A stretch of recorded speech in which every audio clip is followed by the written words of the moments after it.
Hi folks, welcome back to the amazing education station. This is Tesla Should I Buy? Video number 2. And so as I mentioned in the first video, I do like Tesla. Alright, so you can check out the other videos, like, thumbs up, subscribe. And I'm not a financial advisor, but the videos will definitely help you. I'm a master educator with an IQ usually over 120 when I'm fully awake. So now, are you thinking about buying a Tesla or other electric car? I do recommend it, but I had an experience. I went to the showroom or the dealership, whatever you might call it, and let me just tell you, so I got some positives and some negatives. It's still COVID season. I don't know what you want to call it. I'm over 50 years old.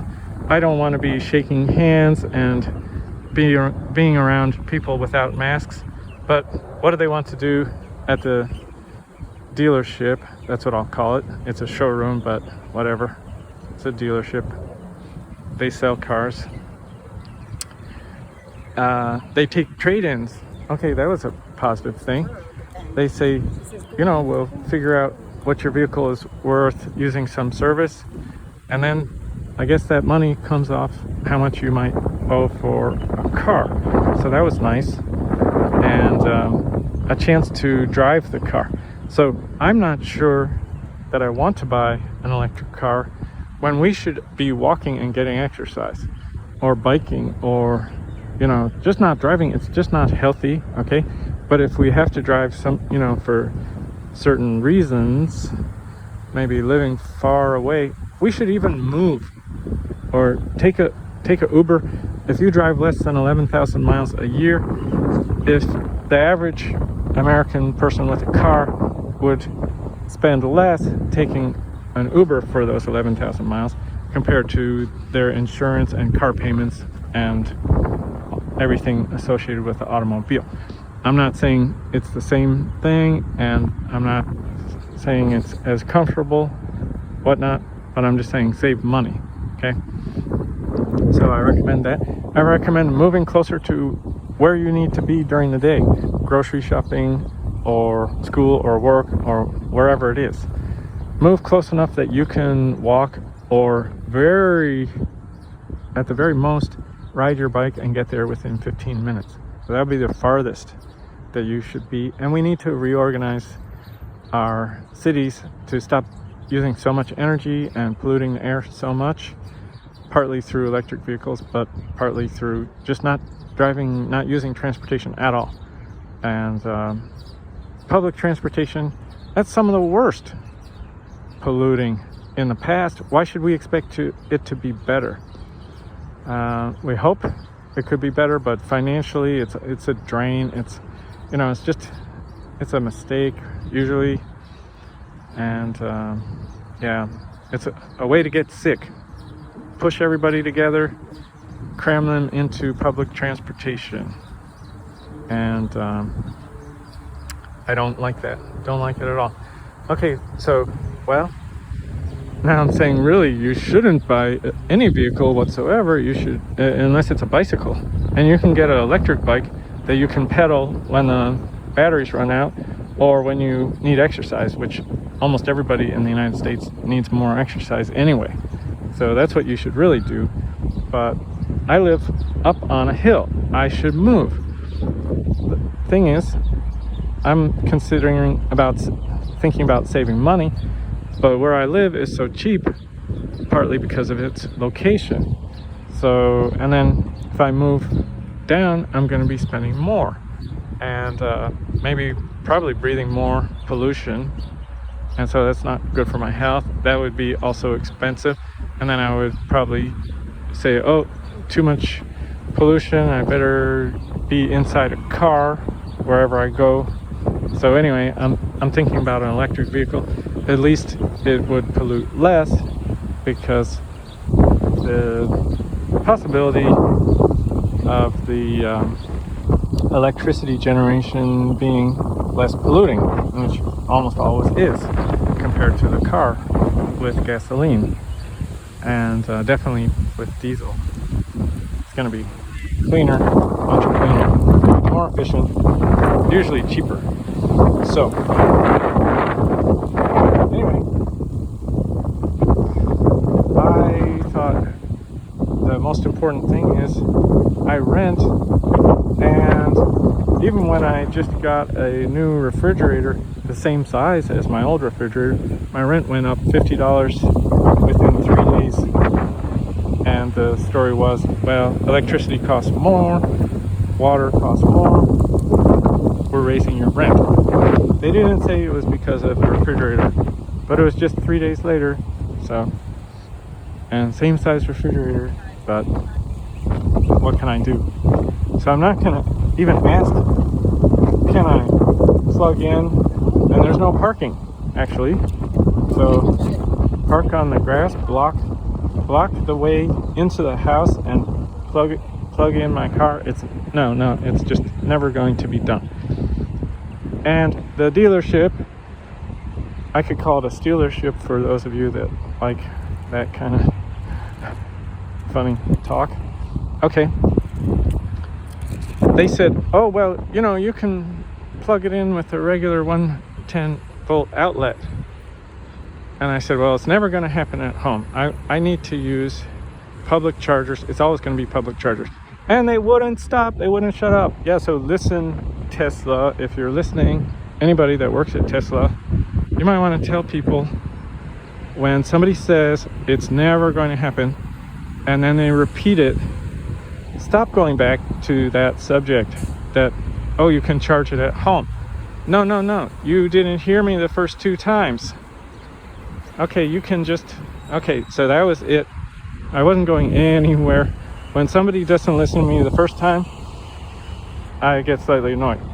The second time, I'm never going to go cooperate with them. They've proven their ability not to listen. And so that's it for Tesla dealerships. And you might say, oh, well, salespeople are all like that. Well, that's why a nice thing about Tesla is you can just buy it online. And these people were not mean, but it's just when you don't listen to me and head in my direction, when you're trying to have me purchase a product, anything over $20, and this is like close to $50,000, right? And they're not paying attention to me. Okay, no, you lost a customer there. And yeah, so that's the story. And then not only that, but I said I would have to use public chargers. So can you know that a particular charger is open before you drive there? And the answer is no, you can't. Only with Tesla superchargers, or maybe Tesla chargers. I don't know if they're all called superchargers. I have no idea. But with Tesla ones, maybe yes, you can. But you can't reserve it, as far as I know. They just tell you how long the wait would be in terms of a short wait, medium wait, long wait. So, and then what those numbers mean, I have no idea. So what is short? So long story short, you would have to drive around. It would be, imagine like there are gas stations everywhere, but if you drive to a gas station to fill up your vehicle, there's a chance you would have to wait an hour for somebody else to finish, and no way for you to check ahead of time that you might have to drive to another gas station, and it could be exactly the same over there at the other one. Now, if you own an electric car, you might be able to tell me, well, that's true, but the chargers are always available. You will always be able to find one. I've never had a problem finding one. You could say that, but that's just what you're saying. and no way for me to verify the truth of it, because I know most people charge at home. So let's just talk hot air, and so it's meaningless. So my point is, the charging businesses need to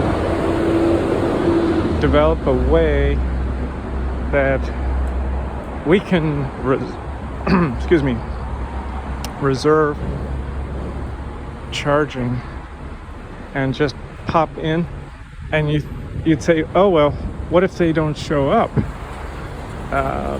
That's really bad. Well, there's an easy solution. You reserve charging and you pay for it whether you show up or not. And if you don't show up within a certain amount of time, then somebody else can jump in there. You've paid for the slot, and they would also pay for their electricity, and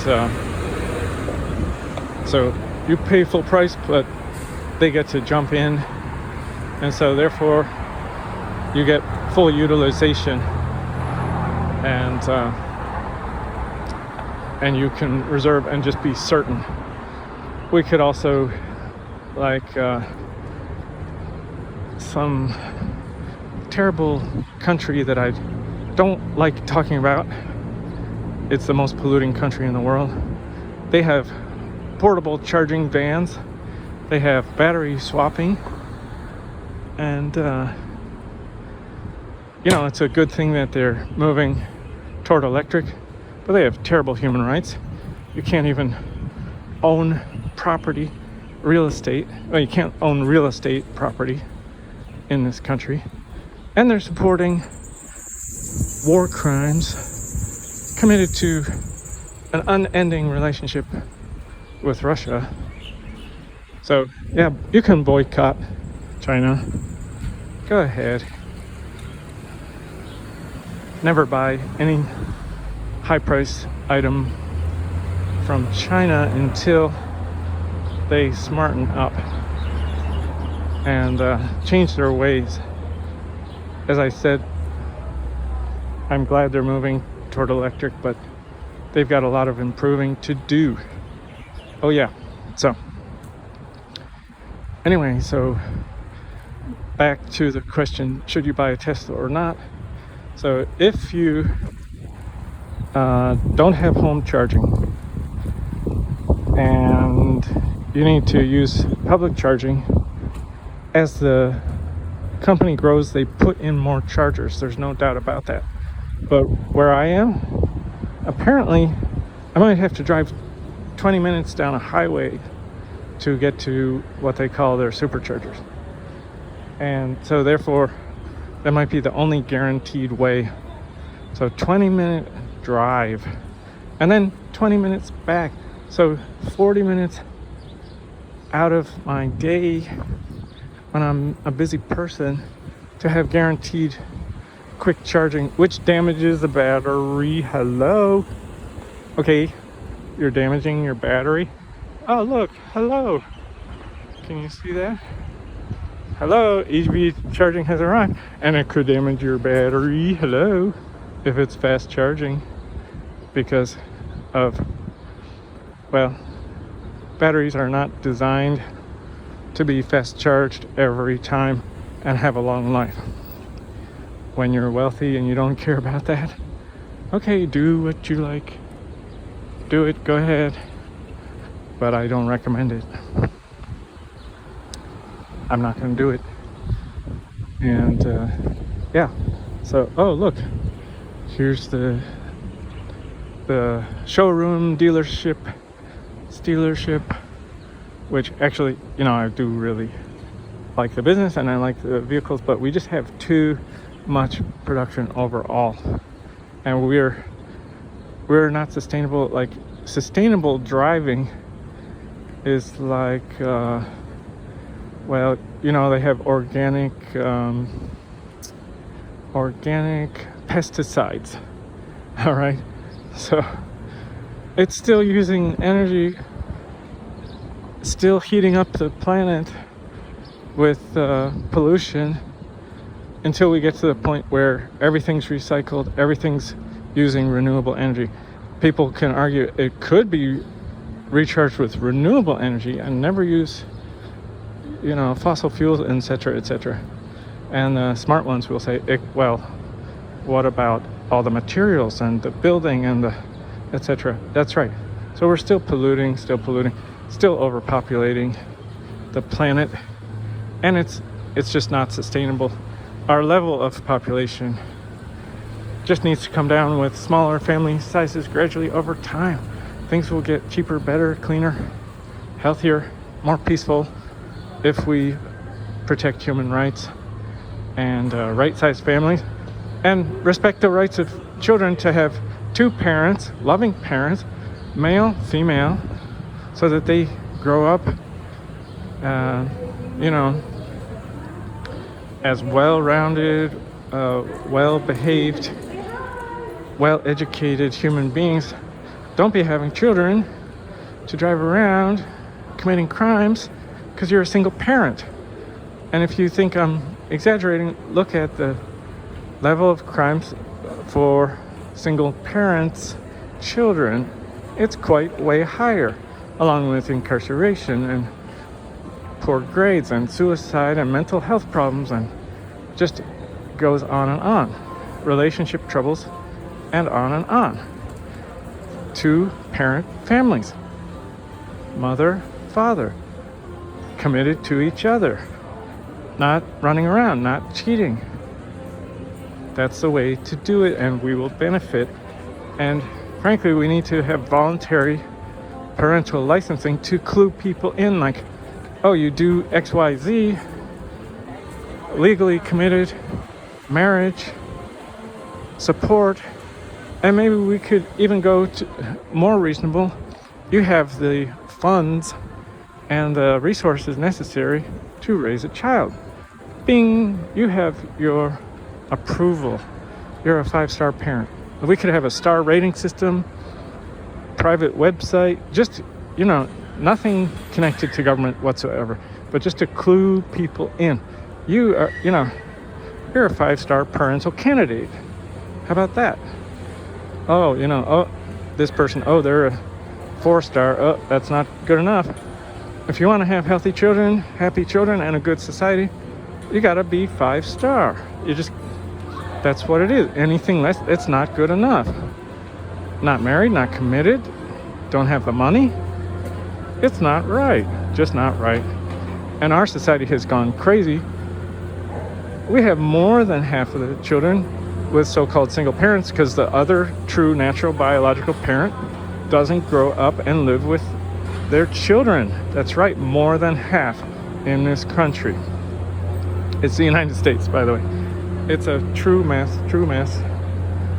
And it's a major contribution to future trouble, greater problems, bad health, unrest, riots, continued wars in the world. People are not happy, they're upset. Ask the children if they want two parents.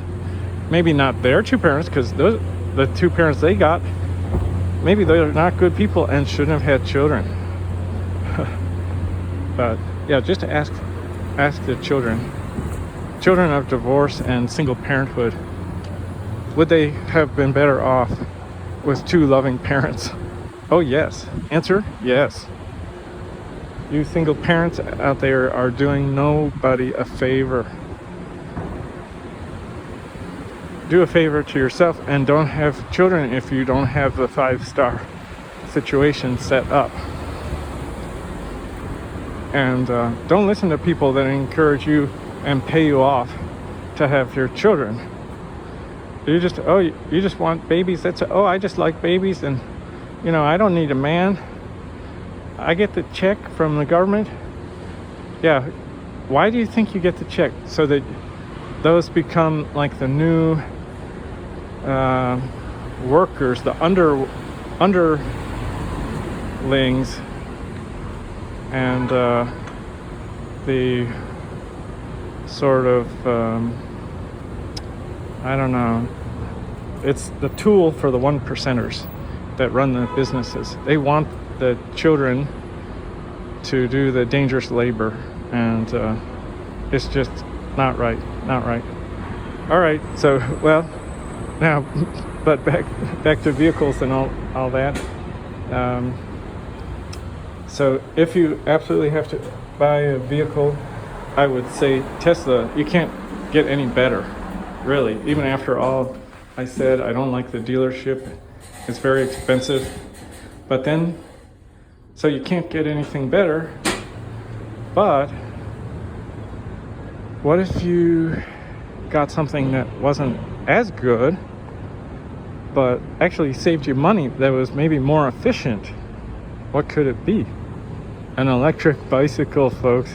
An electric scooter. Especially if you can push it when the battery runs out. Or a used, maybe a Nissan Leaf or something else, like maybe a Chevy Volt, as long as it's been repaired and the battery probably replaced. And it could save you a ton of money. It might be even more efficient than what you've got. But be careful. You just have to check out like the total cost of ownership. So look into total cost of ownership and see how that is for whatever vehicle you choose. So even though Tesla has like all the bells and whistles and is wonderful and it's safe and everything, but maybe you don't drive on the highway, and you don't drive very far, and you don't need to go fast and fancy and stuff like that. And most people shouldn't be buying new cars anyway, unless you have like 3 times the available cash and you already have saved for retirement, and you have your own home, and you have a nest egg and your children's education up to high school paid for, and you have an emergency fund. Shouldn't be buying a new car anyway. All right. Thanks. Take care.